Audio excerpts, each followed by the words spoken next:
baraturashe baratwika. They shot at us and burned. Kujya twasohotse twirutse harimo ihema ryarimwe abana b'abasore harimo umuhungu wanje. When we were running, there was another tent that had young people, including my son. Nirutse nerekeza iyo umwana ari. I came running towards my son in the tent where he was. Muhamagara mubwira kuko niba kiriho nasohoke. I was just calling his name, saying, if you're still alive, just please come outside. Niryo ryari ihema riheka. That was the last tent. Ariko nagiye kurigeraho. But when I approached the tent, baraturasa. they shot at us. Ngo baturasa abana bari imbere yanje barabarasa bacikamo kabiri. When they shot the kids that were in front of me, and they were broken, the body parts. Hapira umwana wanje wa kabiri n'ugira gatanu ku bari bahekanye bombi. And my fifth and second son were shot at that moment. Masa 11 And it was around 5 p.m. haza abantu b'abadandaza. They came, some people that were selling stuff. Basanzwe. And normal people. Bagurishaga imboga. They were selling food. Baraza turagura imboga aho ngaho kuko zari imboga z'isombe. And we bought food. It's something called sombe, something we eat in our home country. Ntitwari tuzi ko ari abatasi. And we never thought these people were not normal. Kandi baje ari abagore. And they came as women. Kamwe nkusubira nyuma gato hari umunsi bakoze umusako. Baravuga ngo baje kudukuriramo ibisimba mu nzu. There's someday they made an arrangement. They said they were going to take some small insects from our houses. Baza nk'aba bantu baza gukoropa baravuga ngo abantu bose bashira ibintu hanze. Like these people who come to mob houses, they said we should put all our belongings outside. Kandi nushira ibintu hanze ubifungure n'amasakoshi yashira ushira ibintu byose hanze. And they were like, just put everything outside and open everything that you have. Bari baje kureba ko nta ciyamisho dufite. They came to see if we had something or any weapon with us. Ariko twebwe twabafashe nk'abanyesuku. But we welcomed them as people who clean. Twari tuzi ko ari impuhwe batugiriye. We thought they were helping us. Ariko barabatase. But there were people that were going to attack us. Bari baje kureba ko ntaco dufite. They came to see if we had weapons to protect ourselves. Bagiye kudutera ntibaduteranye ubwoba. When they came to attack us, they didn't come, they were not scary. Baduteye batujije. They were very calm. Uburyo baduteye in the way that they attacked us, bakaza baza bakubakira imbunde mu nzu turyamye. They used to come and hide their guns in our houses while we're sleeping.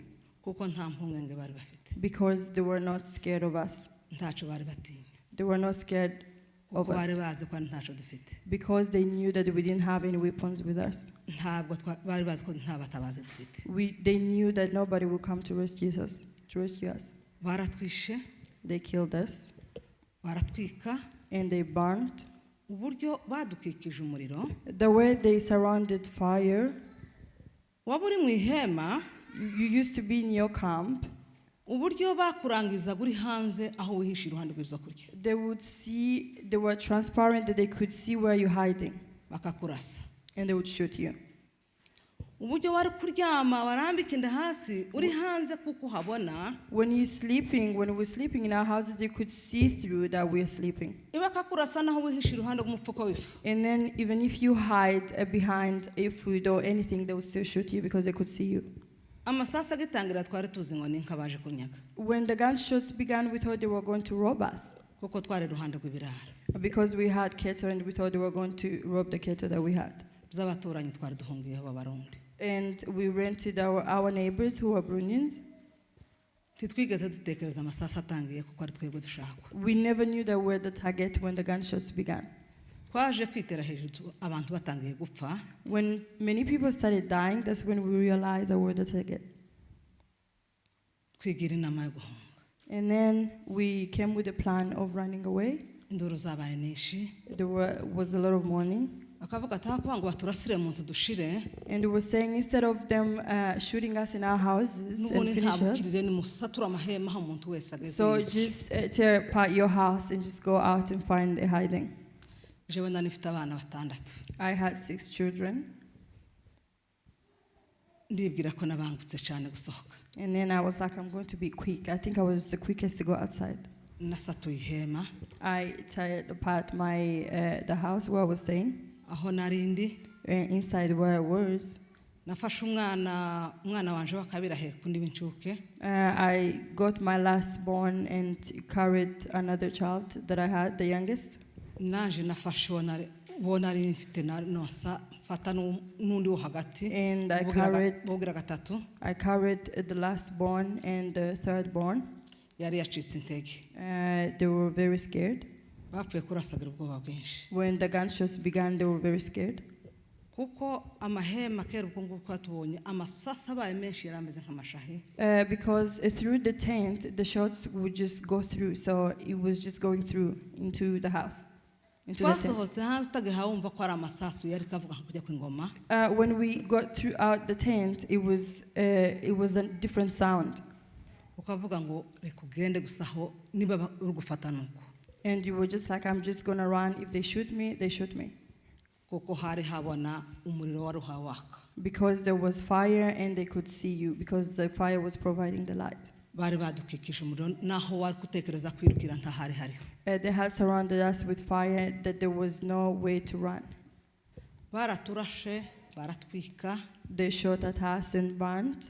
kujya twasohotse twirutse harimo ihema ryarimo abana b'abasore harimo umuhungu wanje When we were running, there was another tent that had young people, including my son. nirutse nerekeza iyo umwana ari I came running towards my son in the tent where he was. muhamagara amubwira kuko niba kiriho nasohoke I was just calling his name, saying, if you're still alive, just please come outside. niryo ryari ihema riheka That was the last tent. ariko nagiye kurigeraho But when I approached the tent, baraturasa they shot at us. ngo baturase abana bari imbere yanje barabarasa bacikamo kabiri When they shot the kids that were in front of me, and they were broken, the body parts. hapfira umwana wanje wa kabiri n'ubugira gatanu ko bari bahekanye bombi And my fifth and second son were shot at that moment, and they died. kuko twari benshi twari duhaye twiruka twese ku murongo umwe As we were many and we were running in the same line, aho twari tugeze twahise duhindukira twinjira muri rya hema ryarimo ba basore where we were, there was a last tent, and we all ran into that tent. n'ahandi mahema kera yarahayagurumana hose niyo twakutwinjiramo yarikisha That was the last tent, but the rest of the tents were already burned down, and that was already also burning. twagarutse kuko baturashe twinjira twose twikubita hamwe hasi We saw that they were shooting, so we all ran into the same tent. uburyo bikubise hasi n'uwo nari mfite mu maboko ugena nifashe ukuboko nawe arapfa So when they were running, even the one I was holding also fell in that. bamurashe mu mutwe uhita usandara They shot into his head and busted all his brain. abandi babiri bahise bacikamo kabiri And the rest, their body parts were broken into two parts. umwana wari uhetswe we yahise acikamo igice gisimbira nkahariye And the one I was carrying on my back was also shot and died. uwo barashe mu mutwe niwo nanje bandasiyeho The one that I was carrying on my back that they shot into the head is the one that they shot me through him. barandasa ukuboko They shot my hand. bari barandashe inkokora irajanjagurika They also shot at my hand. umwana wari uri muri ya nzu twagiye dutabaza So the kid that I was calling that was in the tent niwe waje kurokora uwo nari mpetse is the one who came to remove the one I was carrying on my back. yari aryamye mu ntumbi He was sleeping amongst the dead. abandi bapfuye harokotsemo abana babiri harokotsemo uwo wanje harokokamwo n'umwana w'abasita bazuzi ariko yakomeretse In the dead, there were only two survivors. That was my son and another from the family of Abasita. yumvishe mvugije induru mpamuhamagara ngo nawe wapfuye He had me screaming, calling him and asking me, are you also dead? ndamubwira ngo bashiki baba barange I was like, your sisters are gone. nanje bandashe They also shot me. kandi abandi bashize And other people are also dead. nimba ukiriho sohoka If you're still alive, please come outside. ureke guhira mu nzu Don't be burnt in the tent. nari nguye ku wundi mubyeyi wari uhetse umwana I also had found another parent who had a kid at their back. yapfuye She was dead, umwana akiri muzima but the kid on her back was still alive. amujishe She was carrying her at her back, umwana ahayarira and the kid was crying. ntabwo nari mfite imbaraga zo kumurokora I had no strength to carry the baby. ubwo ihema ryari rigiye gutibuka When the tent was burning down, ariko narwanye nshaka uburyo nkuramo rwa ruhinja rwari ko I rurira was fighting to see that I could manage to carry the baby who was in the back of the woman who was dead. nariko mukuza mu kuboko kumwe ukundi bakurashe I was trying to remove the baby with one hand because the other hand was shot. uwo nari mpetse ahaye akambakamba mu muriro The one I was carrying, he was crawling in the fire. ariko muri ubwo umuhungu mukuru nibwo yabyutse aryamye mu kidendezi cy'amaraso. That's when my oldest son woke up because he was sleeping in blood. Iwe herutse uko bavuze ngo nibubika amaso. He just heard when they said, everybody close your eyes. Aja kumva gusa ari mu kidendezi cy'amaraso. And then he found himself in blood. Harimwe abahungu harimwe imisore irenga 60. There were like over 60 people. Ariko harokotse mwa bana babiri. But there were only 2 people that survived. Umwe yari yakomeretse. One was wounded. Undi nuwo wanje. Another one is my son who survived. Yahise ambwira ngo dore mushiki bari mu muriro ariruka winjiramo mukuramo. And he showed me, he was like, look at my sister, she's in the fire, and he ran towards the sister to remove Ndamubwira her ngo from iruke the fire. nibashaka bakurasa ariko irukange. And I was telling, don't mind even if they shoot you, but try to save your sister from the fire. Yari umwana umurenze ibiro. It was a kid that was heavier than him. Umwana uje kwendeza imyaka 2. She was almost 2 years. Undi yari umwana w'imyaka 15. Another one was 15. Ariko yagize ubutwari. But the 15 one was very courageous Burya to yamvuye go. iruhande bagiye bamurasa. The way he was running to save the sister, he was being shot at. Ngo bamurasa kubitinda hasi. When they were shooting at him, he fell down. Tiyarekuye murumuna we. But he couldn't let go of the sister. Amwinjirana mu mitahe hari ikiraro. He went, araguma arakambakamba abona ararokotse. kept crawling and made sure that survived. Nibwo nagaruye ubwenge nibuka abo barashe bajya bacitsemwo ndavuga ngo reka nje kureba ko bameze. That's when I came back to my senses and I was like, let me go back and see the people they shot at to see how they're feeling. Mpageze nsanga karavuze induru. And then when I went back, I found one of them screaming. Ariko amara yose ari hasi. But when they were done, Uko sinari nshoboye no kumuhambira. the intestines were down and I couldn't carry them. Naje nariko mvirirana cyane. I was also bleeding a lot. Ngo ndebe mbona abantu bose bashize abantu bari kubasha amahema umuriro ari mwinshi. When I looked around, I found like almost everybody's dead. Jewe narahabaye kuva saa 4 ngeza saa 9. I was there from 10 until 3. Umwana yari ataracikana. And because the kid was not fully dead, Kandi nariko mbona ko yapfuye ariko nabuze umutima I wafuze. could see that they're dead, but I could see they still had a little life in them. Kugeza igihe baje barambwira ngo nkababwira ngo nimunyice. Until they came and I told them, just kill me as well. Abariko bambaza bariko bavuga Ikinyarwanda. People who was asking me, they were speaking Kinyarwanda. Bariko bavuga Ikirundi bakavuga Ilingala bakavuga Igiswahili. They were speaking Lingala, Kiswahili, and Kirundi. Bari bafite impundu nyinshi bariko bavuga ngo se ko mutasenze Imana y'Abanyamurenge yabasize. And they were screaming, why didn't you pray to your God? Why has he abandoned you? Ndababwira ngo nimunyice. And I was like, just kill me. Barambwira ngo uzagwa handi n'ubundi wapfuye. They will be like, you will die in another place because you already look dead anyway. Nza gucibwa intege n'umwana abana babiri bahunze batarashwe.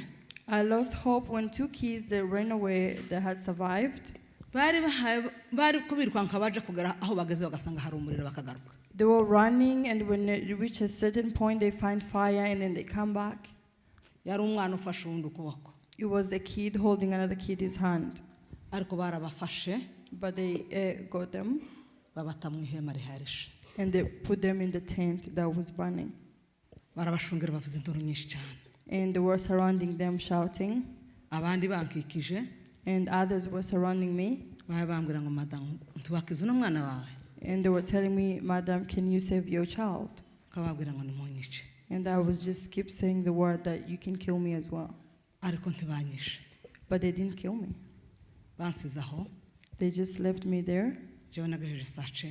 I reached 3 in the Ihema night. rimaze gutibuka. When all the tents were down, narahagurutse wa wundi nari nicaye iruhande aracikana The one I was sitting beside when they had died, I stood up kuko nagerageje guhambira nari mfite igitenge because I had a kitenge with me.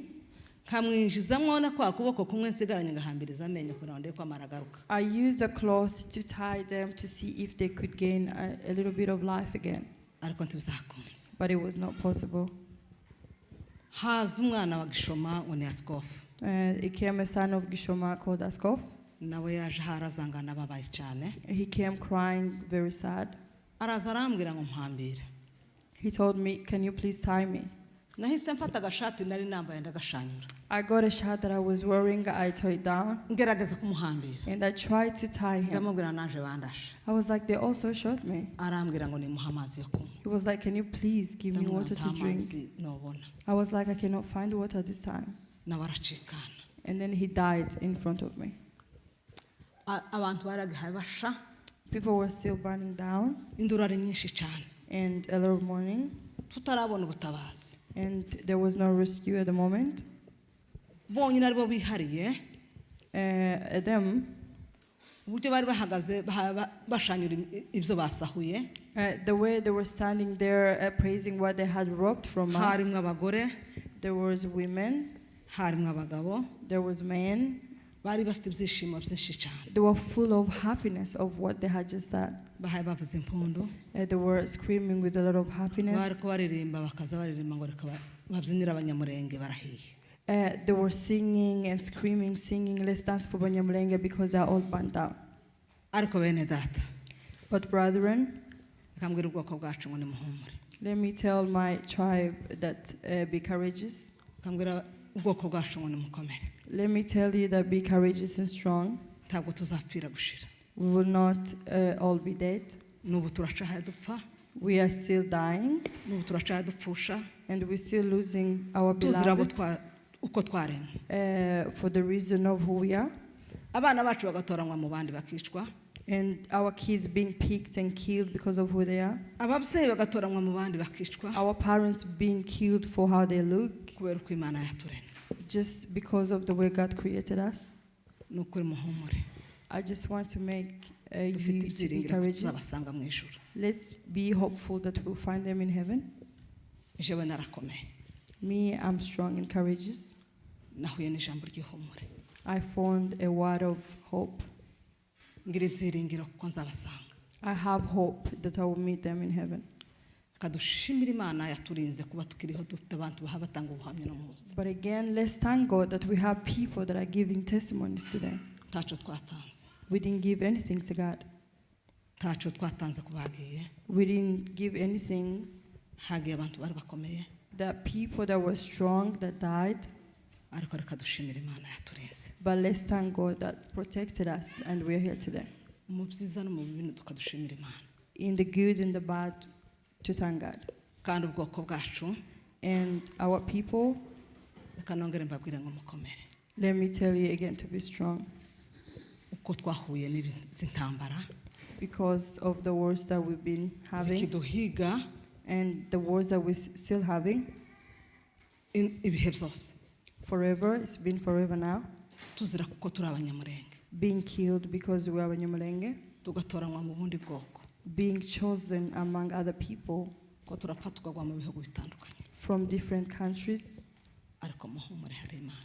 But I want you to be courageous because there is God kandi hari ibyiringiro. and there is hope. kuko igiti gitemwe kizongera gishibuke. And this as well will pass. muhumure ntabwo tuzapfira gushira. Be courageous, we won't all die. murakoze cyane. Thank you so much.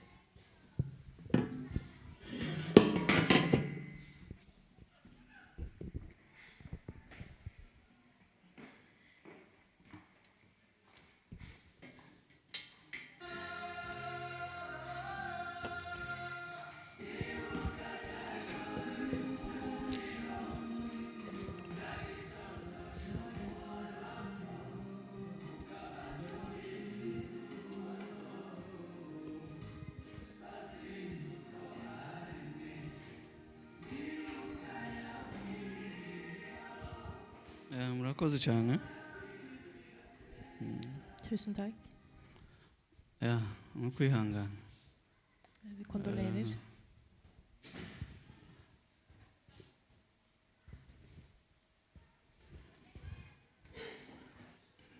Akenshi turavuga ngo turashaka ubutabera, Ofte så sier vi at vi ønsker rettferdighet, ariko ubutabera ntibwo kugarurira umuntu wawe wapfuye.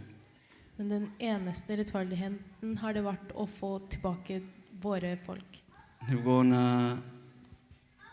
Ntibwo nasimbura umuntu wawe wapfuye, Rettferdigheten kan ikke erstatte de som døde. ariko nabwo burakenewe byibura kugira ngo umuntu yumve ko wa muntu wiwe wapfuye yahawe agaciro. Men det trengs allikevel slik at vi kan føle at de som døde har blitt verdisatt. Ya dukomeze twihangane kuko murabona ko nawe akomeye. Vi ser at hun er veldig sterk, så jeg ønsker alle sammen at de skal være sterke. Kandi tugomba guheranwa n'agahinda rero ubwo ni ukuva mu mateka tukareba imbere kuko niho heza. Vi skal ikke alltid være sorgfulle, men vi må tåle å se fremtiden, en nys fremtid. Hapfuye abantu benshi, Det døde alt for mange folk, ariko tugiye kubavuga mu minota mikeya twumva amazina yabo kuko hari abashobora kuba batabazi nubwo tutababona, ariko tugerageza kumva amazina y'abapfuye. Reka twiyegereza abasoma amazina. Vi skal nå få høre Bihute. de som skal lese opp navnene på de offrene 166 som døde, slik at vi kan høre at det er ekte mennesker, det er ikke bare historier. Harimo imiryango yacu, abavandimwe, ariko twihangane dukomere. Det finnes familier, folk vi kjente, og jeg ønsker at vi skal være sterke, selv om vi kanskje hører noen vi kjente. Karibu.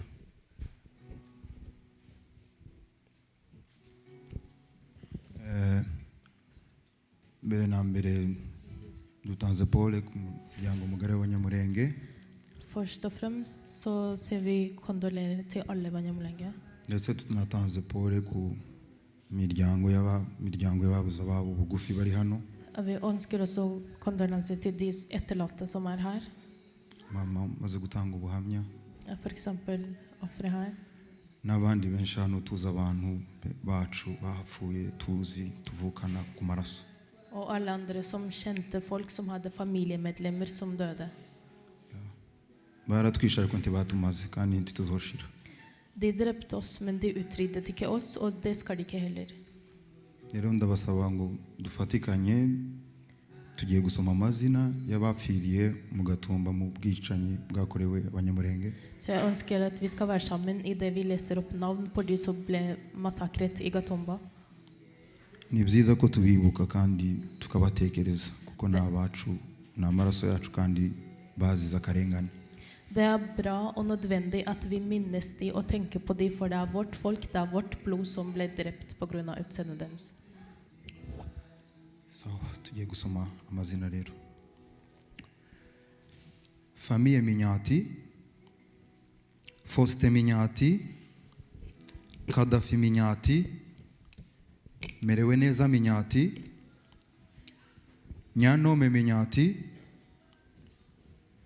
Famille Rutekereza, Jacques Rutekereza, Mushambaro Rutekereza, Igiraneza Rutekereza, Nyamasoso Rutekereza, Ndatabaye Rutekereza, Nyazahabu Rutekereza na Nyamuryango Rutekereza. Famille Gasosi, Ernest Gasosi, Gasosi, Perusi Gasosi, Nyahumure Gasosi, Bahoza Gasosi na Deborah Gasosi. Famille Nyamusore, Nyamusore Karaha, Nyamusore Karaha, Deborah Nyamusore, Nyarutwa Nyamusore, Kayonga Nyamusore, Ngezayo Nyamusore na Bebe Nyamusore wari ufite amezi 5. Famille Rukamirwa, Ose Rukamirwa, Marisiana Rukamirwa na Bisetsa Rukamirwa wari ufite imyaka 20. Famiye Haizur, Fille Haizur, Felix Haizur yari afite umwaka umwe. Famiye Gatoni, Mugotwa Gatoni na Nyabyiza Gatoni wari ufite imyaka 8. Deborah Gatoni na Eme Gatoni. Famiye Muhimuzi, Alias Muhimuzi, Munoni Muhimuzi, Merewe neza Muhimuzi wari ufite imyaka 8 baramutwitse. Famiye Shemu, Marisiana Shemu, Esperance Shemu, Jeremie Shemu yari afite imyaka 2 baramurashe. Famiye Shoni, Masigabo na Shoni, Nyakiza Shoni, Musa Shoni na Amina Shoni w'imyaka 7 baramurashe. Famiye Kasa, Nyahoza Kasa, Ziraje Kasa, Jeannette, Yvonne Kasa na Bebe Kasa wari ufite amezi 3 yishwe na grenade. Famiye Bitati, Thomas Bitati, Eric Bitati na Dudu Bitati w'imyaka 13 baramutwitse. Famiye Zaroti, Nyahoza Zaroti na Bebe Zaroti w'amezi 9. Famiye Kanyabitabo, Odia Kanyabitabo, Neza Kanyabitabo imyaka 13 baramurashe. Famiye Musafiri Hoga, Chantal Musafiri Hoga, Nyamugisha Hoga na Patience Musafiri w'imyaka 4 barashe. Tubifurije urugo ridashira.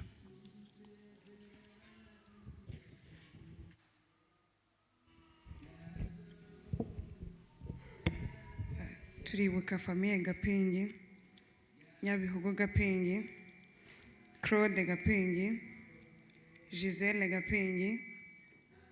Turibuka Famiye Musafiri, Lydie Musafiri, Blaise Musafiri. Turibuka Famiye Mandevu, Leya Mandevu, Muhorana Mandevu. Turibuka Famiye Butoto, Cheche Butoto, Fisto Butoto, Mupenzi Butoto. Turibuka Famiye Mahinga, Munezero Muhire, Nyabyinshi Muhire. Turibuka Famiye Mukwiye, Uziya Gashindi, Mukwiye Dando Mukwiye, Lucy Mukwiye, Daniel Mukwiye. Turibuka Famiye Gaturuturu, Zera Gaturuturu, Tantine Gaturuturu. Turibuka Famiye Mugabe Yohana, Nyabahinga Mugabe, Nyabirori Mugabe, Fille Mugabe, Bea Mugabe.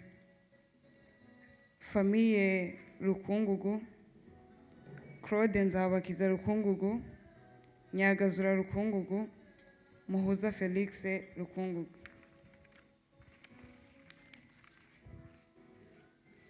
Famiye Sebahire, Murekatete Sebahire, Patrick Sebahire, Kadada Sebahire. Famiye Muyengeza, Nyarukundo Muyengeza, Rusengo Muyengeza, Musore Muyengeza.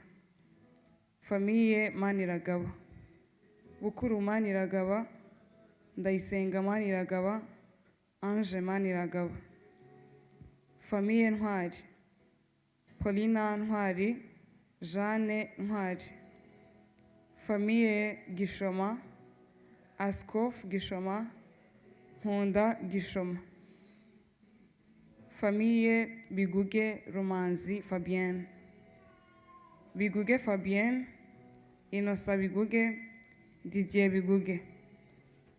Famiye Runezerwa, Mukarurwiza Runezerwa, Bose Runezerwa, Biju Runezerwa. Famiye Muvange Simone, Munezero Muvange, Edward Muvange, Mama Muvange. Famiye Maronko Kagigi, Zera Maronko, Nyambo Maronko, Jeanne Maronko, Chance Maronko. Twifuje iruhuko ridashira. Turibuka famiye Serugarukira Antoine, Nyabitanga Serugarukira, Nyandibuka Serugarukira. Famiye Runagana, Manase Runagana, Catherine Runagana, Mukobwa Runagana. Famiye Gasungunu, Tania Gasungunu, David Gasungunu. Famiye Ngakazi, Inyasi Ngakazi Bwana, Emmanuel Ngakazi, Daniel Ngakazi. Famiye Kalala, Nakiza Kalala Nzei, Ngabi Kalala. Famiye Ngirabakunzi Rukanirwa, Nyagakobwa Ngirabakunzi, Bebe Ngirabakunzi, Gasore Bunana, Mukunde Gasore. Famiye Munyakuri, Mukobwa Munyakuri. Famiye Rugeza, Murora Rugeza. Famiye Ndagiro, Odia Ndagiro. Famiye Gahakanyi, Mado Gahakanyi. Famiye Gafita, Nyamubyeyi Gafita. Famiye Zuzi, Nyamunezero Zuzi. Famiye Ruganza, Kajeyi Ruganza. Famiye Muzuri, Ndayishimiye Muzuri. Famiye Rushaga, Nyamajana Rushaga. Famiye Rugabo, Nyangore Rugabo. Famiye Kazingo, Mombo Kazingo. Famiye Seruhungu, Nyamatungo Seruhungu.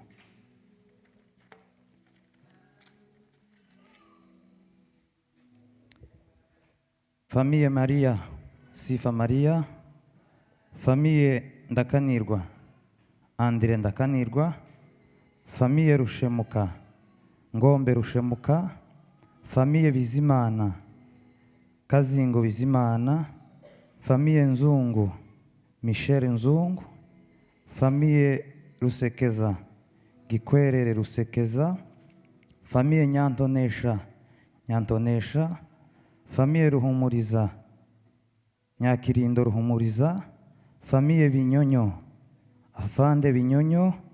Famiye Semuhoza, Chisekedi Rwigema. Famiye Ndasarara, Mugiraneza Ndasarara. Famiye Rwibagiza, Espoir Rwibagiza. Famiye Michel Zikama, Murorunkwere Zikama Mich. Famiye Semugazanya, Niyitanga Semugazanya. Famiye Sekabumba, Niyonkuru Sekabumba. Turibuka nanone famiye zo mu bwoko bw'Ababembe bicanywe n'Abanyamurenge mu gihe bashakaga kwica Abanyamurenge, nabo biciwe muri uwo mwanya. Famiye Nyampamba, Sadi Nyampamba. Bahati Nyampamba. Famiye Lulinda, Abwe Polo Lulinda. Byamonea Delphine Lulinda. Famiye Batubula, Regine Batubula. Famiye Aochi, Leon Aochi. Famiye Bokeo, Bokeoi. Bokeoi. Famille Mbelechi. Echambelechi. Famille Walukele. Lukele Walukele. Famille Mambo. Angalisho Mambo. Evangeliste Sumulali. Famille Kiza. Jeannette Kiza. Famille Wisimbelo. Wisimbelo. Famille Ndalo. Nalamilange Ndalo. Tubifurije iruko ridashira.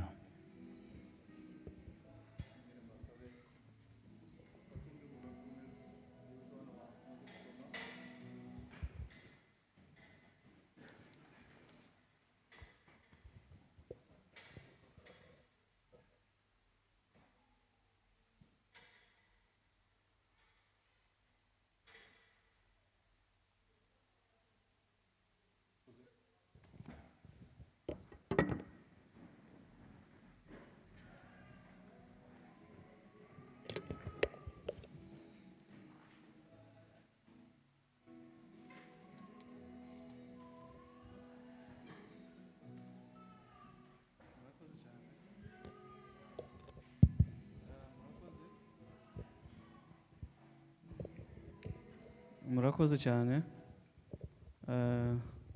Ayo ni amazina y'abadusize, abenshi turabazi. Det var navn på de som døde.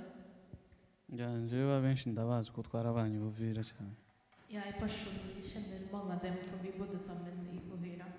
ariko dufite icyizere ko tuzabana mu bwami bwo mu ijuru. Men vi har håp om at vi skal gjenforenes med dem igjen. Icyo cyizere rero tugiye gucana urumuri rw'icyizere. Og på grunn av det håpet så skal vi tenne lys.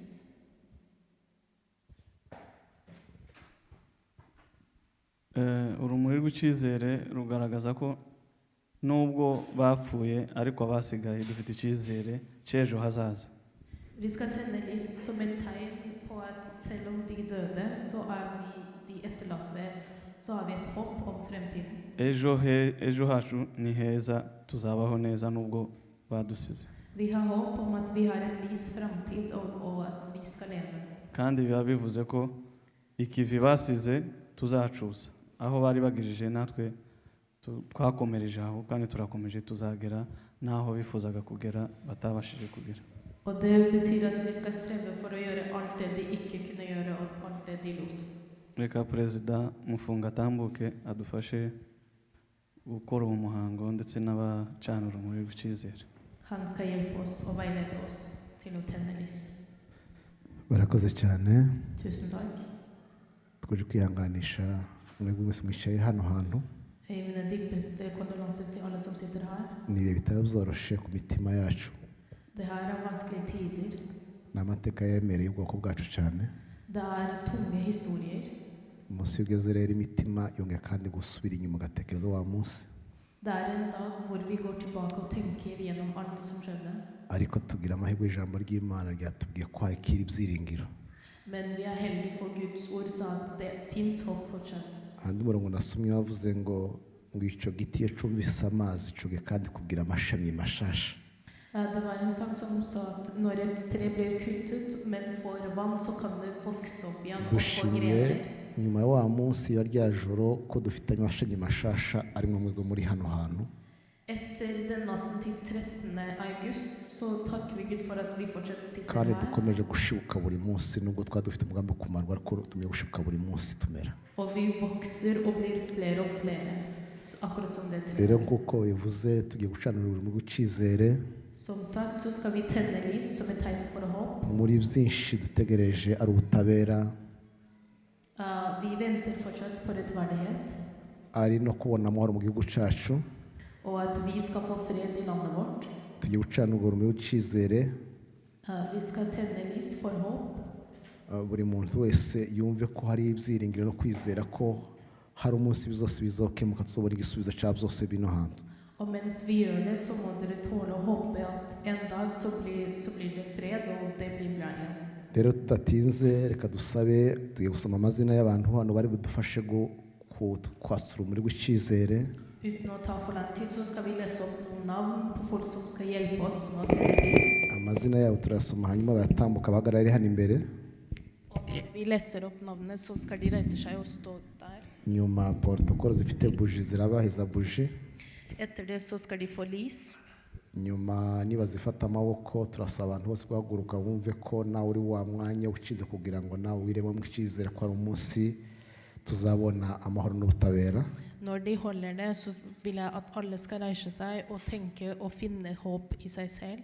Reka dusabe perezida wa Denmark Pastor Kijana atambuke. Vi ønsker lederen fra Danmark å reise seg.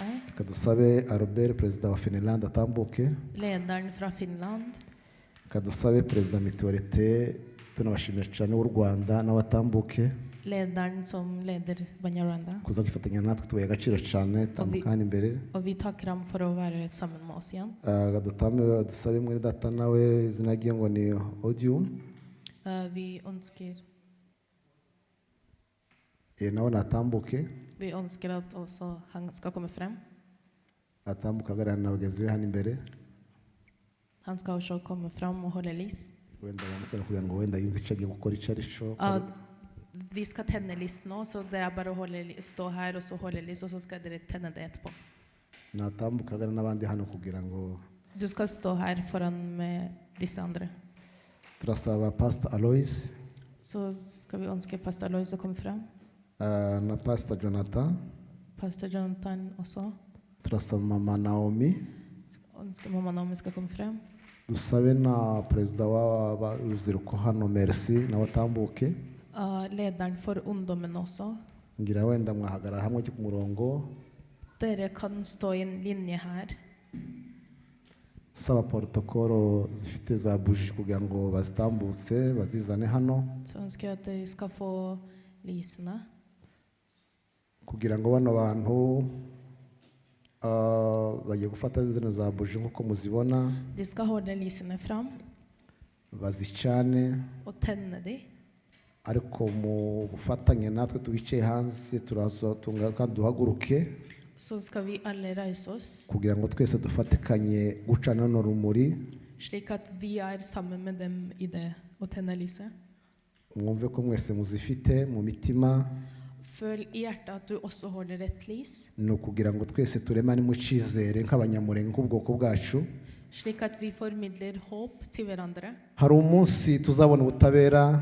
Det finns en dag hvor vi skal få Hari rettferdighet. umunsi ubuhunzi buzoshira mu banyamurenge. Det finns en dag hvor vi ikke skal være Hari flyktninger umunsi tuzobona lenger. amahoro mu gihugu cyacu. Det finns en dag hvor det skal være fred i Hari landet umunsi vårt. intambara zizotuvaho.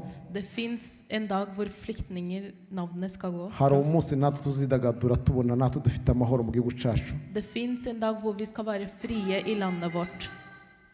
Rero reka dusabe kugira ngo baducanize izo buji. Da kan de få tenne lyset. Bagenda bazicana kugira ngo bahanahana urumuri barahera hariya hatangira. Starte fra venstre og så tenne hele veien. Hanyuma bagenda bahana urumuri bagenda baruhanahana. Tenne en og så sende videre. Uko bahagaze uri utangira ararwatsa sinzi ufite ikibiriti.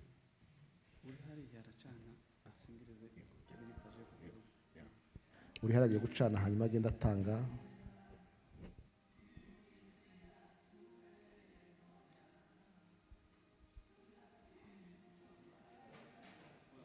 Yes.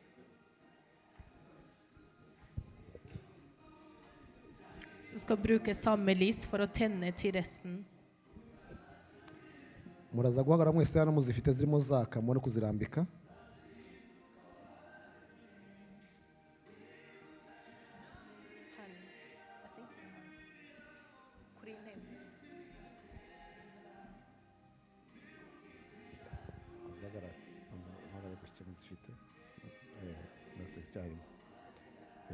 Mwese turaziteka icyarimwe. Turaziteka icyarimwe twese hariya. Turaziteka icyarimwe twese.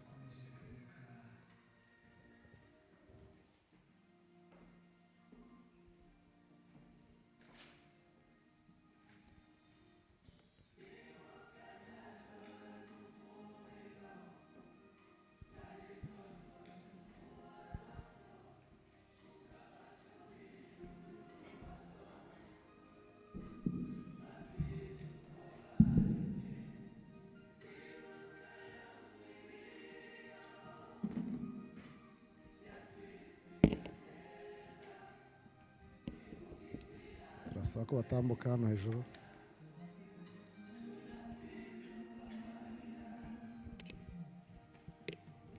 Barakoze cyane, ndasaba ko mwese muhaguruka Da ønsker tuha jeg agaciro no at rumuri alle skal mu reise bwoko seg. bwacu mu gihugu cyacu, Vi tenner lys for landet vårt, for folket vårt, twakije mu cyizere mu butabera, som et håp om at vi skal få rettferdighet, kugira ngo Imana izaduha amahoro n'ubutabera. slik at Gud skal gi oss fred og rettferdighet. Murakoze cyane, reka barurambike hano. Tusen takk til dere. Da kan dere legge lysene på Imana ibamugisha benken. mwinshi.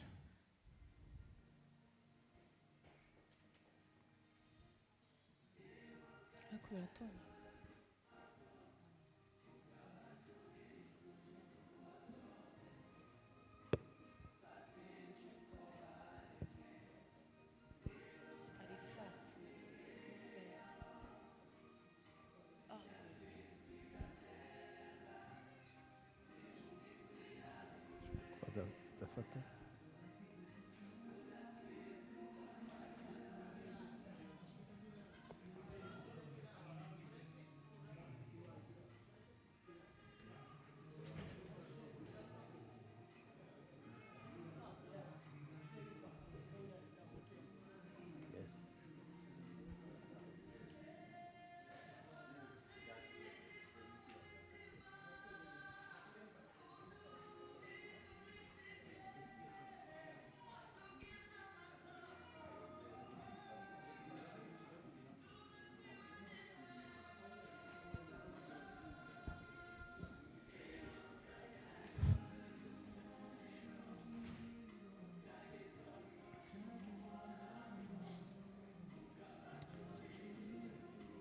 Barakoze cyane, murakoze cyane. Tusen takk Uru til ni urumuri dere. ducanye mu cyizere Det lyset skal være et mu tegn på bwoko håp bwacu blant folket vårt, no mu butabera, og for rettferdighet. kandi duhampore cyane abantu bose bagize ibyago bapfusha abantu baba munsi imiryango yacu abanyamurenge bose muri rusange. Og igjen så kondolerer vi til alle som gikk gjennom denne grusomheten, Hari umunsi byose bizarangira tukabona amahoro. og at det finnes en dag hvor alt skal være over, og så får vi fred. Murakoze cyane, Imana ibamugisha mwinshi. Tusen takk til dere. Murakoze cyane. Tusen takk.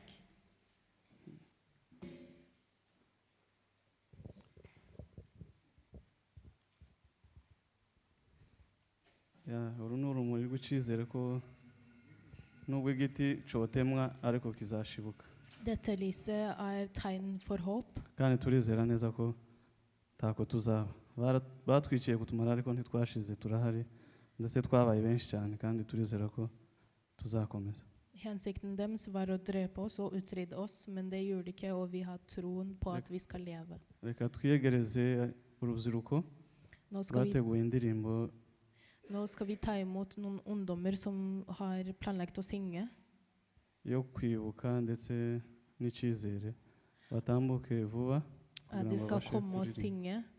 Da kan de komme frem.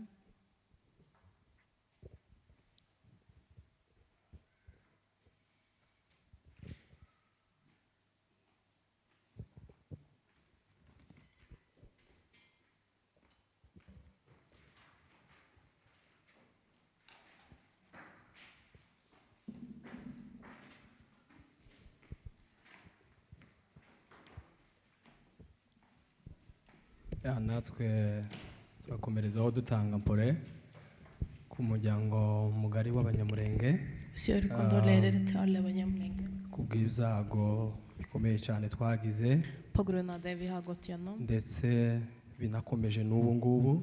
Og enda tristere er at det skjer fortsatt. Nifuza kubabwira ngo mwihangane, Jeg ønsker å trøste dere. mukomere cyane. Vær sterke og trøstet. Ubwoko bwacu Imana ibufiteho umugambi munini cyane kandi ukomeye.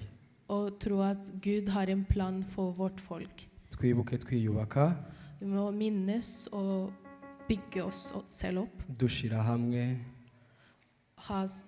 Dukorera hamwe, jobbe sammen. tuzagera kuri byinshi. Og slik skal vi nå langt. Kristo azadukoresha ibikomeye cyane. Jesus skal være med oss. Pore Murenge. Kondolerer til Mulenge.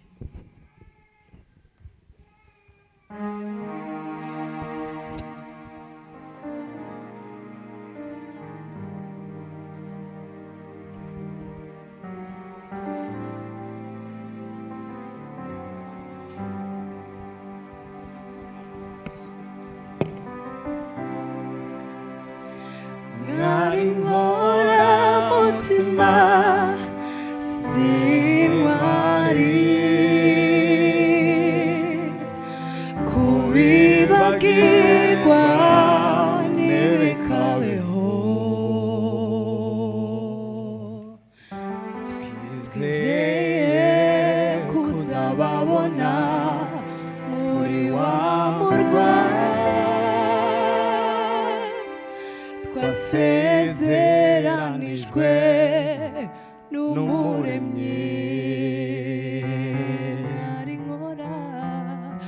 mwari nkora mutima z'intwari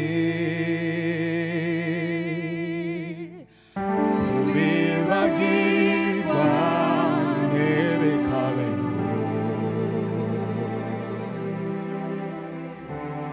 twizeye kuzababona muri wa murwa twasezeranijwe n'umuremyi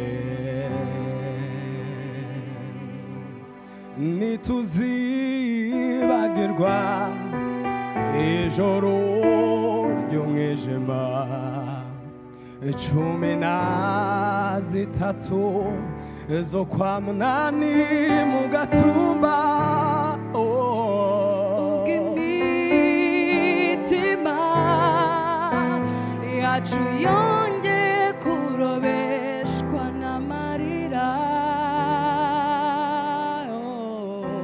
ubwo abacu bicwaga urubozo batumunyamurenge natsembwe amahanga aratuza umuremyi ati ubwo ni ubwoko bwanjye bufite umugambi ntituzibagirwa ijoro ry'umwijima 13 zo kwa munani mu gatumba imitima yacu yongeye kurobeshwa n'amarira ubwo abacu bicwaga urubozo batumunyamurenge natsembwe amahanga aratuza umuremyi ati ubwo ni ubwoko bwanjye bufite umugambi twebwe abanyu basigayo ntituzabibagirwa mwari nkoramutima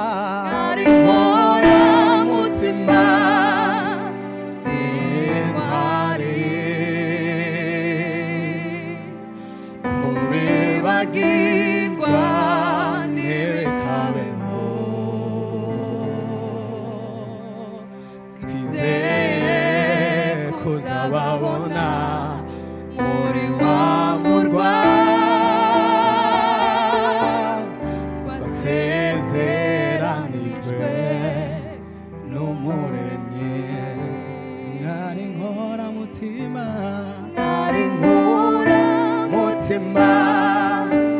z'intwari kubibagirwa ntibikabeho twizeye kuzababona muri wa murwa twasezeranijwe n'umuremyi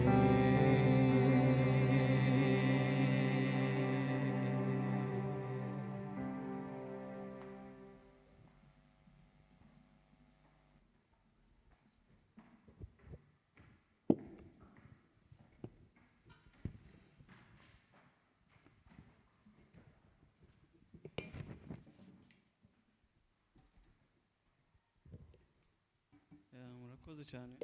Tusen takk til dere.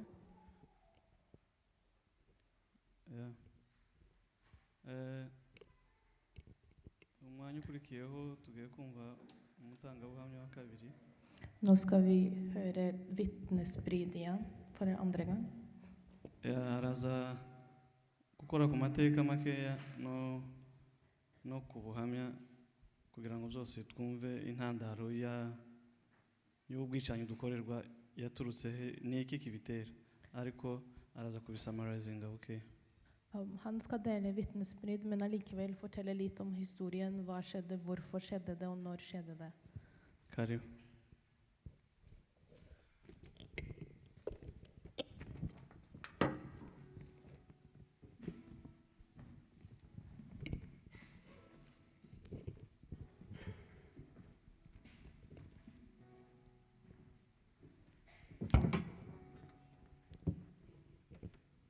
Mwaramutse cyangwa mwiriwe. Good morning or good afternoon. Njugiye gufata uno mwanya. We're going to use this time. Nitwa Ngizumuremyi Nduyahaga. My name is Ngizumuremyi Elias. Nkomoka mu Minembwe. I'm from Minembwe originally. Niho iwacu. That's my motherland. Ubu nkaba ntuye muri Sweden. And today I came from Sweden. Icyo ngiye kuvuga hano. What I'm going to share with you here. Yavuze byinshi hariya ariko hari ibyo nongeraho. A lot has been said, but I'm just going to add on top of that. Mumbabarire cyane ntabwo ntinda. You will forgive me, I won't use too much time. Ndavuga ibintu mudashobora kumva cyangwa mutumva ko ari byiza. Maybe I'm going to share some things I won't understand. Ndabivuga mu mwanya mutoya. It's a lot to talk about, but I'll use the short time. Twavuga ubwicanyi tutazi impamvu aho bwavuye. We cannot talk about a massacre without knowing the originality or the war without knowing where it came from. Nje ndavuga kuko ntabwo bari ingurukizi ngo baraje bica abantu gusa. I won't say they just came and started killing people. Kandi ntibyabaye rimwe. And it did not happen once. Gatumba mu Faransa kuvuga ngo ni suite. Nugukomeza. Gatumba is continuing. Nanone biracakomeje. And it's still continuing. Murabizi byabaye tumaze kugera ino. And you know what has been happening since we came here? Nanone bishobora kuba. And even today it can happen. Nje icyo nshaka kuvuga ndavuga ko mwavuze ngo le 13 babivuga. People who've been saying the 10th, the 13th. Ntabwo ari umupira ngo bavuze ngo ni minsi 13 birangira aho ngo ni ku minsi 13 kugeza ku minsi 14. It's not just the 13th, it went on to the 14th. It started on the 13th. People know the hours. People that were there. I was also there by 300 kilometers.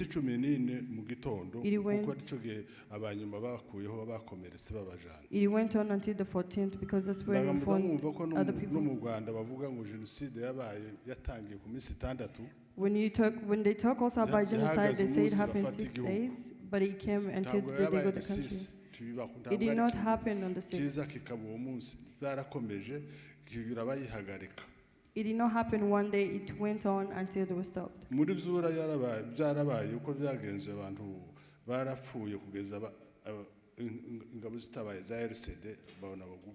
another place called Bzura, it also happened until they got people to rescue them.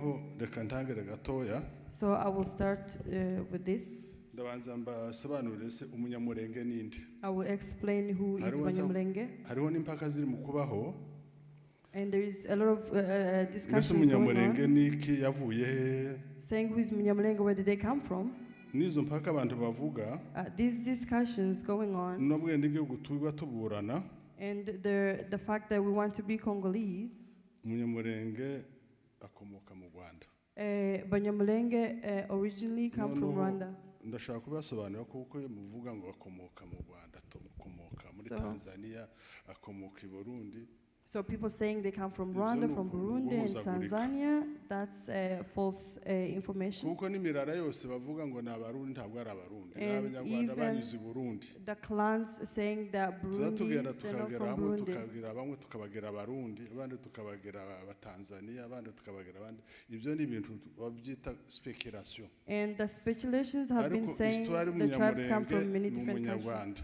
But Banyamulenge originally come from Rwanda. Mushobora no kumbaza ese ni umunyarwanda yaje ryari cyangwa n'umunyarwanda umeze gute sinshaka kuvuga iby'amoko. You might ask me how did they come from Rwanda or how they became tribes and however it happened. Mufate ko ari umunyamurenge ntimumuje muri details ziwe ngo musobanura uko atameze. Don't go into details and end up making false accusations. Ese yaje ryari? So when did they go to Congo?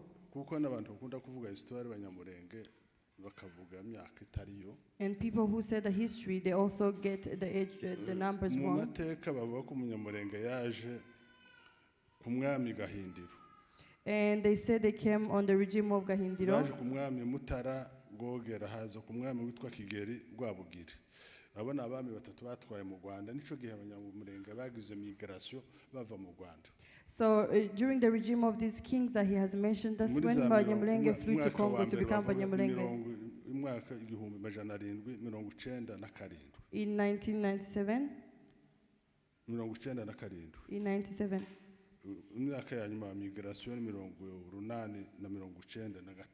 So in 95, that's were the last years of immigration, them immigration to Congo.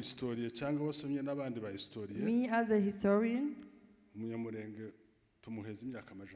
so we give Banyamulenge to be in Congo for 200 years. Not even more than that.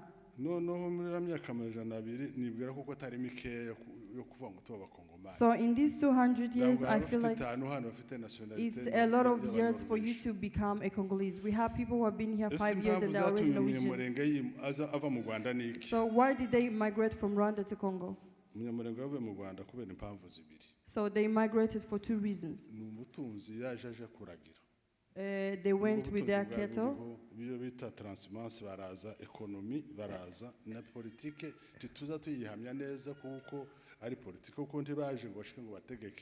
So they were migrated for economic and political reasons.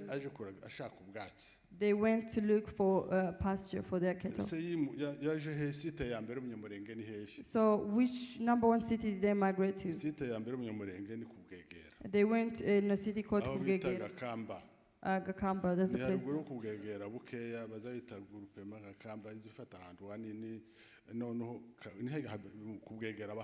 In Kugegera, that's the first place they migrated to.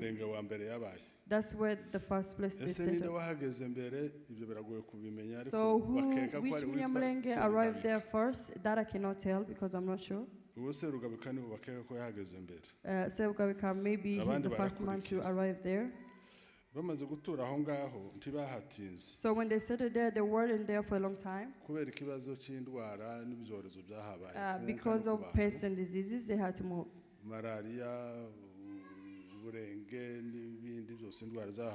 They had a lot of diseases like malaria.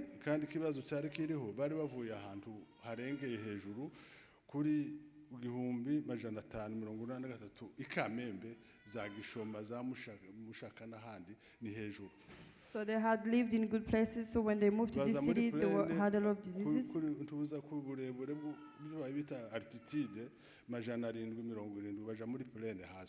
So in the 70s, they went to another place, but the climate was very harsh to live there.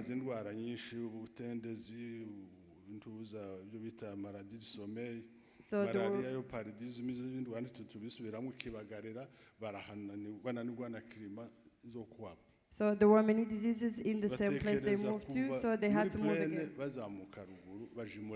So they also moved from that place to Mulenge. In Mulenge is a little bit higher. It's up to 40 kilometers. When they reached in Mulenge, the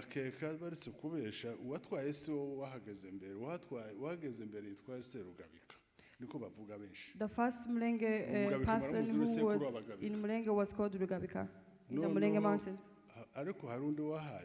But there was also another person. He was very famous, called Sagitwe. Who is Sagitwe?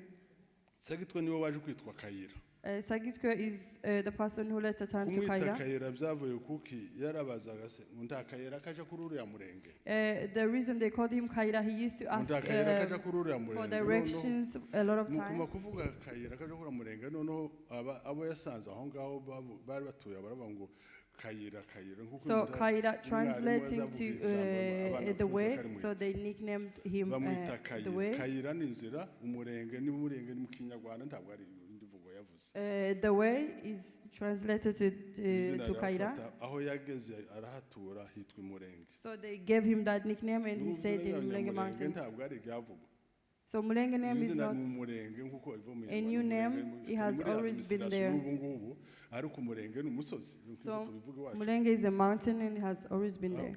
tuve aho ngaho bamaze gushika imurenge se abanyamurenge bari bafite ubutegetsi So when they arrived in Mulenge, they had leadership.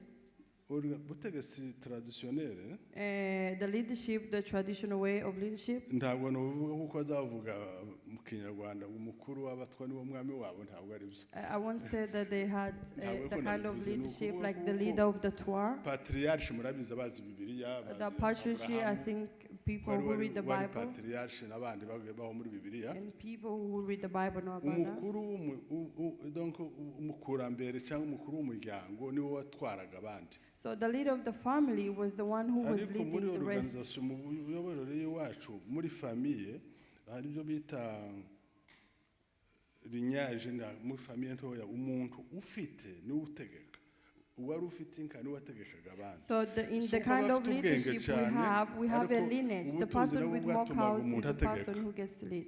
No, umukuru w'umuryango akaba ari ubagera responsible. So the leader of the family was also responsible for the rest. nuko yifashe ubwo ni ubutegetsi bwabayeho abazungu bataraza. So this is the kind of leadership that we had before the white people. ubwo ntabwo tuvuga ngo naka ni wategetse naka ni wategetse So we ntabwo won't tuzi say, oh, this ariko specific bari person bafite was the leader. abayobozi It was through hakabaho family leadership. lignage ntoya nuko zirutana ni abakuru b'imiryango. So it was through lineage and family members and family ubutegetsi leaders. bwatangiye ryari mu Banyamulenge. So when did the real leadership start in Banyamulenge? abazungu baje bashika iwacu muri side The white folk came bahaje inyuma in our cyane. home. They came later on. birakekwa kuko posta ya mbere ya administration yabaye mu Ruvunge muri 1904.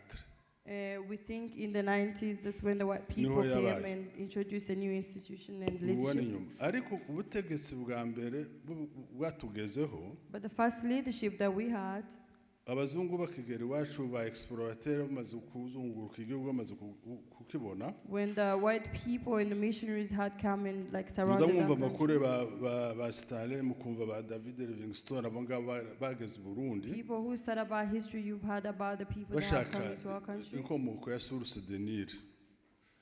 ariko bagera ahantu ntibaco bakoze abazungu batanga gushingaho ubutegetsi. So when the colonizers came, they started implementing reka their new nihute leadership. hari ubutegetsi umuntu wabayeho mbabarire muvuge ariko ntazwi. So there's one leader that we had azamera nkaho aringa that is yitwa not Gahutu. known, called Gahutu. hariho umuntu witwa Gahutu wategetse wahawe ubutegetsi n'abazungu mu minsi 6 mu kwezi kw'icumi mu 1891 bamuheza sheferi. uwo Gahutu ntituramubona. In the 90s, this person called Gahutu was given leadership with the colonizers. So he was a leader. abazungu bukeye ya sheferi yiwe bamaze kuyimuheza ni kera cyane. ni igihe Kongo yari kiri propriété privée wari kiri nk'umurima wa Leopold itaraba koloni. uwo ni umuntu wabayeho arategeka ese yategetse ntahazwe ariko mu madokima arahari. So after this person was given leadership, we don't know where he led and we don't know where he is at this point, but he was once a leader given by the colonizers. 3 ukwezi kwa gatandatu 1906. Ko ndashaka kubabwira amateka ubutegetsi bwagiyeho.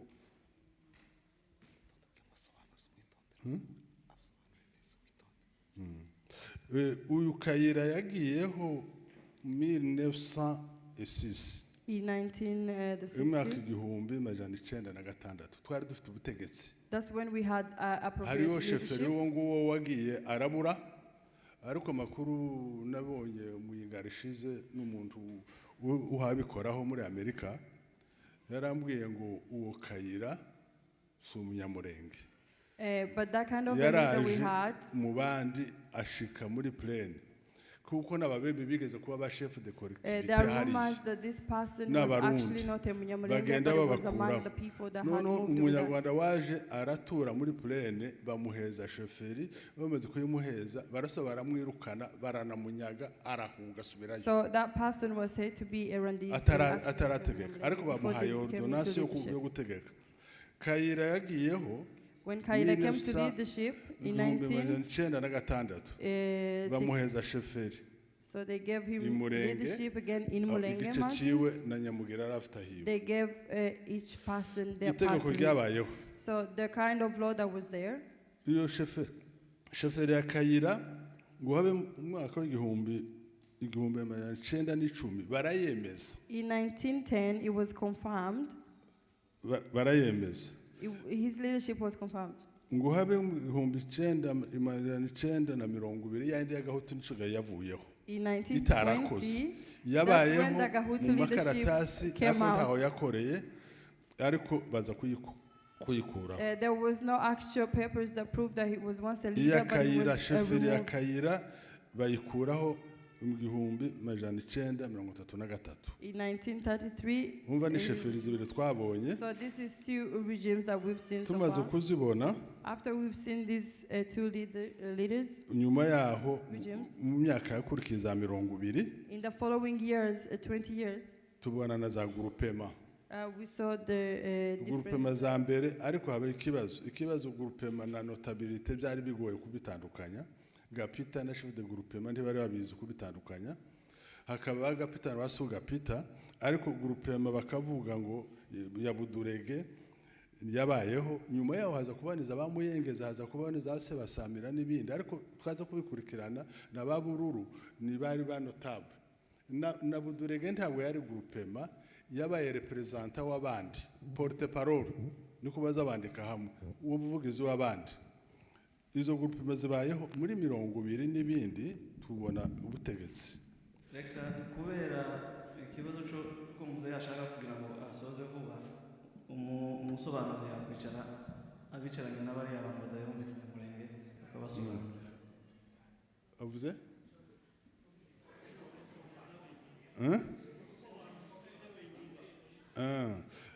Noneho navuze kuko sheferi zabaye zibiri groupement zabaye nyinshi ariko kuzitandukanye biragoye. Ngo haze kuba mu myaka 20 muri 1920 n'ibindi hatangira kuza intambara. Icyo nshaka kuvuga akarenga ariko Nyamurenge katangiye 1924 mwaka w'igihumbi 1924 nico gihe abazungu berekanye amacakubiri wa Nyamurenge n'abafurero. Mahina yagwanye na Kayira bapfa igihugu. None abantu bagwanye babiri aho kubakiza barabogama. Kayira baramwangaza Mahina muheza igihugu. Aho uzumva ngo igihande ni ukuvuga ngo igipande bamuhaye. Bari abami baresha. Mahina noneho baramugira umuntu ukomeye. Ese Kayira yazize iki? Kayira yazize yuko abazungu reberje kadusubira inyuma mateka y'u Rwanda n'ay'iwacu aho biza bihurira. Nico gituma muvuga ngo genocide yarabaye mu Rwanda n'iwacu yarabaye. Muri kugezaga 20 ababirigi ntibari bazi u Rwanda bari batarakoloniza u Rwanda yari colonial Allemande. Umunsi ababirigi bageze mu Rwanda bagasanga u Rwanda ruhari uko babonye abanyarwanda baragarutse bazana image barafite mu Rwanda bayizana iwacu. Iyo amacakubiri y'amoko iriye bageze muri Kongo Kayira baramwangaza muri 1924 bamujana Rurenge bamwita kubunga ari kumwangaza lerege. Uzi ko namusingaga nawo 1930 bamwangaje bikurikirana. None mu maraporo musinga na Kayira baza babandika kimwe n'abantu batumvira ubutegetsi. Kayira yazize yiki abanyamurenge ngo banga kwikorera imigano, kwanga kubaka, kwanga gukora amabarabara n'ibindi, babita ibigogi. Abafurero nubwo barabagumutse bamangwa n'abandi ntibabatuke. Abavira bari abana beza, uzi ko abembe bari ba barbare ariko ntibabavuge. Twebwe batugira ibigogi, abantu batumvira ubutegetsi. Hazamwe amateori yo gusebya amaraporo agenda asohoka. Kayira baramwangaza, bangaje Kayira Mahina atari mwiza, yica abantu, yakora ibintu nkakuya ko baroze bishambuke, yakoraga meme zakte ariko ntibamukoraho. Wimuke neza kuko les missionnaires bari muri Congo ntacyo bavugaga, lesedo bari Remera, Mahina ntacyo bumvaga, yumva icyo bakora. Ariko icyiza cyabayeho, Mahina bangaje Kayira 1924 24 1930 nabo baramwangaza. Ese yazize iki? Yazize kubera viol, ashaka gushaka n'akayange. Muzamwumva n'akayange wari mademoiselle w'Iremera umusedwazi. Mahina ashaka kumushaka. Ico gihe nacyo eme nkusubira inyuma amateka, umunyamurenge wari umukristo wemeye mbere ni Ntakandi Samuel, niwe wabatijwe w'17 muri Sepak 1927. Umugore nawe wabatizwa 1928. Uwo Ntakandi niwe wari umusobanuzi, niwe wagiye kwigisha idini ry'abaporo ry'abapantekote ikirembe Burundi. Ntakandi umuhiga yakoranye n'abazungu, bari uzi Giswahili. Ntakandi niwe watumye Mahina nabo bamwangaza, ararega afatikanye na missionnaire. Mahina bamwangaza 1930 kubera konfere yiwe na Mahina, baramwangaza aragenda. Mu minsi mike Kayira yari yarapfuye, abagiriwe ngo barashize n'inka zirashira, hagarutse imitereka, bagarutse muri 33. Mahina nawe yagiye muri 30. Icyo gihe amafuti yabayeho nuko baboganye abanyamurenge babanyaga sheferi ya Kayira barayisiprima bayiheza abafurero, bagira sheferi zitatu. Abarundi baje nyuma yacu babaheza sheferi. Yabaye kerema 1928 ibe sheferi y'abarundi n'iy'abavira n'iy'abafurero, y'abanyamurenge bayikuraho, tuba ba étranger, batwita n'amazina. Muri 50 n'ibindi hariho Rwanda na Rwande. Rwanda ni twebwe abanyamurenge, abandi bakatwita le pasteur d'Itombwe, abandi bakabita le Tutsi d'Itombwe, amazina 3. Aho muri amazina 3 bakatwita ba envahisseur, abantu baje nkuko bari mu kudutuka, bakatwita abantu babimukira, bakatwita ko twavuye i Misiri. Ntabwo ari no mu Rwanda hano hafi, twavuye i Misiri turaza Ethiopia turahubuka no mu Rwanda.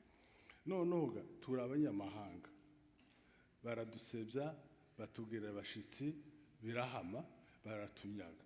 Ya magrupe barahaye bamuyengeza, ba Bururu, bande abandi bamuhashiriya, bageziriya nazo bagenda babikuraho. Byose tuba abantu bazabita ngo subordonné, munsi y'abandi. Ako karengane karabaho, bimaze kubaho karakomeza, tikagarukiye aho ngaho. Kuva 2024 umwuka w'u Rwanda niwo wamaze kwinjira iwacu. 30 ni intambara yabaye, ngo haza kubaga muri 40 n'ibindi, babonye ko Itombwe ari heza ho kororera n'ibindi. Abantu bamaze kurema mu Turambo no mu Minembwe, baravuga ati bariya ntibubahariye, tugomba kuhakora societe yo korora inka, iyo bita sefer, chemin de fer de Grand Lac. Bene ibyo ngibyo ariyo yabaye kuba elite y'Itombwe, muzamubyumva. Baravuga ngo tubukura abanyamurenge mu Minembwe, bumvikanye, aho bumvikanye ni mu Turambo, niho bakoreye akazi ko kukorora, ngo mare bongeraho na Minembwe, kandi babyumvikana iyo ngiyo batabwiye abantu. Yatangiye n'inka 400, kandi abanyamurenge barafite inka 1000. Baravuga izo nka zihave, haza abazungu. Abantu bagize intambara, baraburana, abantu barafungwa. Ico gihe hari kuva 50 n'ibindi, ngo abe 52 barabirukana. Ninjewe nico gihe mvutse, navukiye ku nzira bahunga babirukanye. Navutse 52 mu kwezi kwa 12 kuri Karinga, mu kwezi kuri Noel, birukanye abantu bavanye mu intuza hamwe mu nkango. Nico gihe abantu basubiye mu Kibuvira, Minembwe barabirukana bose. 52 bashinga societe ya Rika. Ako nakarengana. Muri uko kurengana muzungu araza ngo habe 54 baragwana n'abanyamurenge iyo bita kukusho bagwana mu biraro basuhuye inka zose zabuza aho zirisha. Intambara y'amabuye muzamubyumva, intambara y'ababembe n'abanyamurenge 58 inkoni zirakubitwa barakubitwa brigadier. Izo ni intambara zatewe n'akarengane. Ntibiragarukira aho ngaho, tuvuye 58 54 na 5 ni intambara hamwe n'abazungu, les Belges, ntabwo ari abazungu bose, les Belges.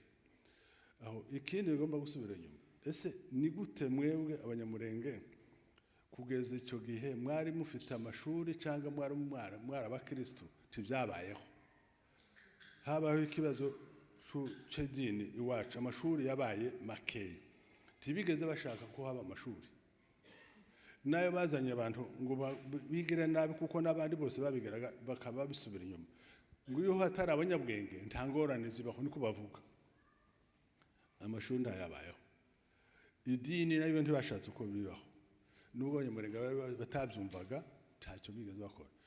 N'abasedwa n'abanorveje baje gukorera iwacu barabagwanyije, tibashaka kuko bazamuriye amaendeleo.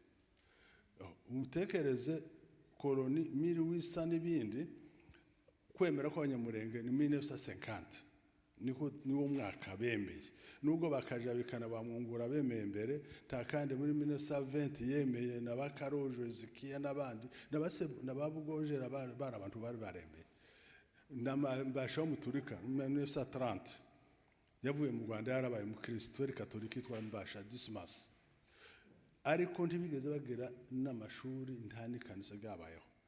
Ubwo ndumvaga missionnaire ba mbere iwacu bageze yitwa Parmesh. Parmesh niwe wageze iwacu azana idini. Abafurero baje kudandaza imiroba n'ibindi nibo bemeye bakazagenda bigisha abantu muri za 50 n'ibindi iriya ruguru na Zaburoni, uriya bari abazaburoni mayimayi nibo bageze bigisha abantu idini. Banyakarunduka bamaze abantu, abo nibo bari bazidini. Noneho turengana ku by'amadini, turengana ku by'amashuri, turengana ku by'ubutegetsi, baradukumira. Tuje muri independence, ariko ngo habe 59 haba gahenge. Ako gahenge kabaye nuko twagize amatora muri 59, tuje mu matora yaba conseil bita collège permanent. Abanyamurenge baraparticiper batora de collège permanent muri 59. Twagize ba collège permanent bane ico gihe. Ifizi habaye Bishirimbeho muri 59 baramutora Bishirimbeho Paul niwe mukuru wa Gapango. Aho imwenga batora Mugabe, Yohana Mugabe ni mwene Rugubira umushombo ise wa Rumenge, bamutora Itombwe. Yaguye kuri Kirumba hamwe n'abasama ko basebukwe muri Murere. Mu Gishembwe ukibuvira batora Muhindanyi Stefan. Aho base batora na Kamudoga w'abatwari Isaac nawe yaguye mu Gahwera. Bane abo babaho barasieje muri conseil territorial muri bene ibyo ngibyo. Muhindanyi yari jije ico gihe muri 34 yari charge de finance muri chefferie y'abavire, atazi no gusoma no kwandika, barabatora. Ariko muri independence gace amaparti twari dute ba intellectuel bangahe, reka mbasese, twari dute ba finaliste babiri baba D4 muri 60 gaturuturu nabigeyo batarengaho uwundi. Abo nibo bari barize bagusara arakira umunyeshuri nawe ataraheze. Tubona independence turi ba analphabet, ariko n'abandi bakongoma ndacu barafite. Kongo yabonye independence ifite ba lisansiye bane ntabwo bari benshi. Twebwe twari inyuma, ariko kubera kuko ibyo bita kuba marginalize gukumirwa n'ibindi. Idini naryo mwibuke kuko bose abantu babaye ba bishop ba apotre n'ibindi twamenye ubwenge Murere yaje dusanga nta mupasiteri ubaho haba muzee wa kanisa bakaja bikana bamugana nta wigeze aba pasiteri. Ba pasiteri kandi babaye tugeze mu mirengo muri 68 babujanja n'abandi ntabwo pasiteri babagaho. Umupasiteri wabayeho umunyamurenge mu mateka ni nta kandi kuva za 40 niwo mupasiteri Burundi mu Gasenga nibo ngo nta wundi bakaje bikana bamungura babaye pasiteri nyuma ya Murere. Noneho tuvuye aho ngaho Murere iraba iza muri 64. Murere yaje ije kurwanya ubutegetsi guverinoma centrale y'Kinshasa.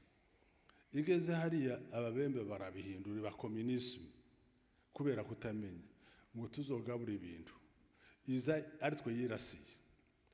Baratangira Murere baragwana bimaze kubananira n'abanyarwanda baza kubafasha bavuga ngo uzobafasha batahe mu Rwanda tuzashoboka. Murere kuva 64 ntaco twabaye 65 umunsi abanyarwanda batashe muri November bajabutse Burundi Mudandi bakayitare n'abandi ababembe bati bene wabagiye batwaye n'imbunda zacu ingaje no byatangiye ngo bigere n'ubufurero batangira kuza bahohotera abantu barucahanira barafa babyambo barafa n'abandi magutoteza abantu. Mushishi ravuga ati nono ntabwo tuzemera ngo dupfire imbere y'abagore n'abana tugomba gukora icyo bita kwigwanaho. Terme kwigwanaho ni Mushishi nabo babyite bungubu ni Mushishi niko yavuze twigwaneho atangira kwigisha abantu imiheto. Ariko muri yo kwigwanaho kwa Mushishi ntiyumvikana n'abandi abandi bati ntitwo kwigwanaho n'imiheto tuje muri leta turebe ukuntu dutabara. Habayeho kutumvikana Mushishi Muhindanya abone Buvira Karojo yari mayimayi ifizi takibazo kuko yari MNC ba Mushishi na ba Muhindanye baraba PNP donc parti de peuple pays ko bagatuka parti de progrès bene cyo bakabatuka yari parti yangwa cyane. Ibuvira bamuganwa bazirangera bara abantu bose bari nko ba pasteur bajijutse bakabungurura wabongera bamuganwa mwumva bagakingiye abo ngabo bari abantu bari kuja gusaba leta ikabafasha. Deja gakingiye weri mayimayi yari yarabaye mu jeunesse. Mushishi we agira ikintu cha violence ngo bagwane abantu bamuje inyuma kuko yari yaramenyereye kuzahangana n'abazungu kuva kera. Mushishi ntigeze bagapita yari leader gusa improviser akahangana n'abazungu akaza kuburana nabo. Noneho Mushishiga atangira iyo resistance mayimayi noneho muri bwo buryo abantu baramanuka baja Uvira gushaka imbaraga. Muko gushaka imbaraga mayimayi noneho baratera Mushisha afale 4 février muri 62 nico gihe yapfuye. Abandi baje gufata igihugu mu kwezi kwa 4 bagifata ari ba éclaireur bashoreye abasirikare anese amaze gufata Uvira. None ico gihe Mushisha amaze gupfa twigwaneho itangira kurema kwigwanaho bagwanya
n'abakabano n'abandi bazamura abantu ba mbere nico ge mikarati tuwe na minembwe ariho abantu bamaze kuza binganje nabo baraza iyo ni rebellion yabayeho naho babagiriye bo kwa Muganwa Karoje n'abakereya biwe 68 nibo basenye ururenge ngo muri gusenye ururenge baraza ba minembwe Munyakazi n'aba primaire baza mu minembwe baragabura nico ge batoma nabo yafashe ya mbere abashefu chef militaire Karoli n'abashefu politique ariko bakadepanda n'ifizi ibyo byabagiriye 66 na 7 n'umunani 69 mu kwezi kwa mbere bose babagira abasirikare niwo munsi wa mbere abanyamurenge baba abasirikare babagiriye n'abandi bakupenda franga bose binjiramo nicyo twagize abasirikare ngo za Rukando bandi baja za Kareme n'ibindi ibyo biratangira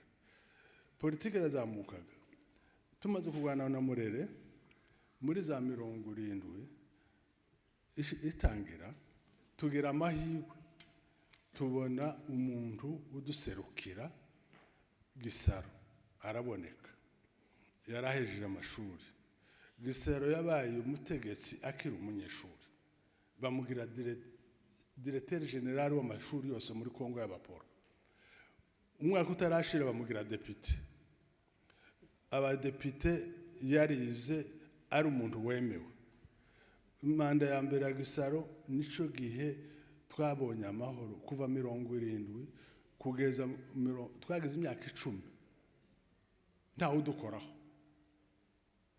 tureme Gisaro abaye député manda zibiri n'abavire n'abanzuruni n'abaramwene barungu bari munsi yiwe yanabaye umuntu wa gatatu muri university muri Kongo administratif ico gihe Gisaro abaho ari umuntu ukomeye abangikanye nabagwa Kabuba basenga Imana bari bazwe bakomeye ari ba directeur de cabinet bandi bari abakire Kongo ifite amahoro donc mu mateka y'abanyamurenge imyaka yabayeho bageze amahoro ni kuva 70 naho benkusubira inyuma Gisaro atarajaho 68 habaye ikibazo cyuko bagumuka abafurero n'ababembe batugira abashitsi banga ko tukora recensement ico gihe Kabaruga nico gihe yaratangiye kuzuka batangira kuvuga ngo turi abanyarwanda ngo ndabo tugomba kugira recensement tugende mu Rwanda 69 havuka ico kibazo cya recensement banga ku recense abantu bakora kuri sikirere barimo batahiro barimo banyarushumba basama baraza kurega Kabarure ari Buvira araba ngo babagiza abashitsi barandika inzandiko zo kwiregura uwari commissaire de district yitwa Kabanguru Nyanya baramwandikira uwari gouverneur yitwa Takizara ari yari umukongo muri Bandundu bararega umari kurega barabati none hariho confusion mwebwe abanyamurenge n'abanyarwanda b'impunzi bo 60 ni gute twabatandukanye Kabarore bati none tusobanura izina twita izina kuba ngo bari kugira confusion aho ndashaka gusubira ahantu hagoye kandi mutazamwumva ntimundera amabuye izina y'abanyamurenge aho ryavuye uko ryaje ubwo abantu benshi bazabanga ngo Gisaro wazanye izina y'abanyamurenge c'est faux kuva none ndabamenyesheje ko atari we yagiye kuri sinyisha ikinshasa akuso watanze izina ese izina y'abanyamurenge ryatanzwe nande si umuntu ndababwira kintu abantu batazi n'abagabo 13 inama y'abagabo 13 muri abagabo 13 hasigaye babiri hasigaye Murondanyi na Ruhara abandi bose barapfuye izina baritanze ku minsi 11 mu kwezi kwa gatandatu 69 babikoreye kuri murongo uwazanye igitekerezo ngo witwa Nyamurenge ninde ni Kabarure ico gihe bagakora inama kuba ngo witeze izina rya Nyamurenge baranahuzagurika ndabivuga na amafuti uko bagomba kwiyita bamwe bakaba ngo twita abanyakibira abandi se kibira twabaye ingugu ishokwe abandi twiyite abatutsi bitombo ninde wabwiye ko muri abatutsi abandi twiyite pasiteri ni sefuru abandi none baravuga bati se ko Abanyarwanda zatwita ngo ba muntu two kwise ba muntu abandi se abantu babayita babasuzugura muse muyita gutyo noneho Mutanga we aje impaka cyane aravuga ngo ni gute twita Abanyamurenge kandi Murenge haba abatwa twabaye abatwa muzi ko Umurenge ari igihugu c'abatwa cyane simpazi jewe n'ubu nibo bahaba nabitakwereza baburana azaburanaga n'abatwa azaburanira nibo wahasigaye noneho haza ikibazo reka mbababwira amazina yabo murabibuka muri iyo nama yabaye harimo pasiteri ntibazababuraga muri byo akabamwe ko ndabona shaka kuba noneho harimo abapasiteri hakabamwe n'abapatriarche abagabo ariko gitangaje Karojo ntiyari ahari na Muganwa ntiyari ahari na Muhindanye ntiyahabaye murabyumva Kabarure muramwumva muramuzi Mwungura Matayo Kajabika Ndahamikwa Ruhara Murondanyi Rubibi na Bipamba na Semajambi n'abandi 13 uko nati noneho bava aho ngaho bafata iryo zina baza kubyandikisha ko ndihuta urumva chef anasema noneho barabwita izina baragenda baza gusinyisha babyohereza Gisaro ahejeje amashuri izina rirandikwa nabo bagabo 13 n'inzandiko zirahari biga ntabwo ari 76 ntabwo ari 79 ni 69 nicyo zina bafashe iryo zina tuva aho ngaho Gisaro aratambuka ibyakoze arabikoze 70 yagenze neza 80 Gisaro amaze gufa habayeho kwanga abantu 80 kabiranga ko bitoza ba Mutambo 87 bose bigenda nabi tuva aho ngaho dutambuke 90 niho intambara yabaye intambara y'u Rwanda ibaye byadukozeho ibyo Burundi abantu gutoteza ubuvira murabyumva byose birahaba kugeza gaha bigeze muri afidere hari kumwisho abantu n'ingaruka zabaye iriya bituma haza intambara ya afidere murabyumva ni consequence y'ibyari byarabaye mu Rwanda ba genocidere bari Buvira abi Burundi bari Buvira izo ntambara iraba uko yabaye abantu barapfuye aho intambara yaba ikurikiraho ni RCD ivyo ni ibintu byo kurengana kwacu birakomeza kugeza nuko byagiye bizamuka kuko bavuze mu mwanya waheze ndashaka kubabwira kuko muri izo ntambara zose ako karengane katangiye ico gihe bikora ko byo mu Rwanda bikora mu byo Burundi bikora ko byo Abahutu n'Abatutsi biraza bigera iwacu ideology yo kwa Habyarimana niyo ikura kugeza n'uno munsi byo hariho bagaza baza bakaginga bakavuga ngo twebwe n'abariya turi bamwe ntaho difference ababaye Buvira abaye Burundi murabizi mukuvuga ngo twihute bukeya amaevena yabayeho mabi ni imyaka myinshi ariko umwaka wabaye mwiza gusa ni periode nziza n'imyaka 10 yindi byose yabayemo de trouble nashaka kubabwira ati se genocide muhamuvuga mu Gatumba ntabwo ari yo ya mbere reka tuje mu kureporera tugire raporo ntoya nuko byabaye imbere ndavuga gusa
jenoside yabayeho dufite amasite 18 ahabigiye habera abantu n'abantu amajana bagiye bagera ku bantu 1000 turahera ibaraka tukahera inganje toute la plaine Fizi hose tukageza mu Minembwe abantu bapfuye ni site 18 abantu bapfuye bahohotewe ngo habe 88 hariho hanaje discours ya jenoside officielle ya Kabira mukuru na Herodia muzamubyumva n'abandi bakatumba Mwanke wabaye guverineri wapfuye na Alexandre Gasongo n'abarukore n'abantu bapfuye Kareme n'ahandi no muri Byura abo bantu bapfuye ni site nazo 19 azo ni site zigiye zihuza abantu twaza gufata ese ni bangahe bapfuye mbere ya Gatumba dufite abantu barenga ntabwo twovuga ibihumbi dufite dufite abantu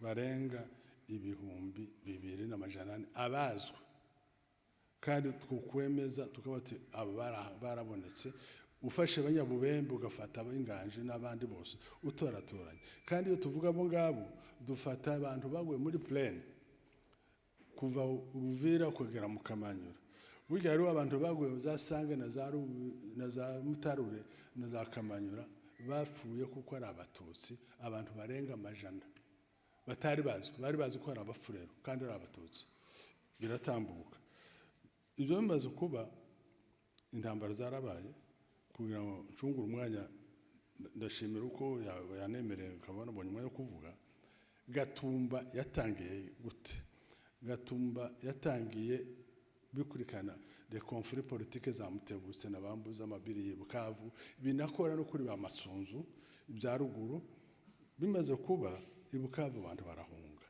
abantu bahungira i Burundi bigeze i Burundi iga ideologie récupération ya situation yabayeho yaba Mutupeke n'abandi noneho uburyo mwuka mubi wari uriho niwo wageze mu Gatumba birategurwa pora mu Gatumba gayo tugiye kureba neza niyo yabaye officiel kandi niyo tugiye kurangirizaho ariko siyo genocide iyi ni suite ni ugukomeza mu Gatumba habaye ikintu bita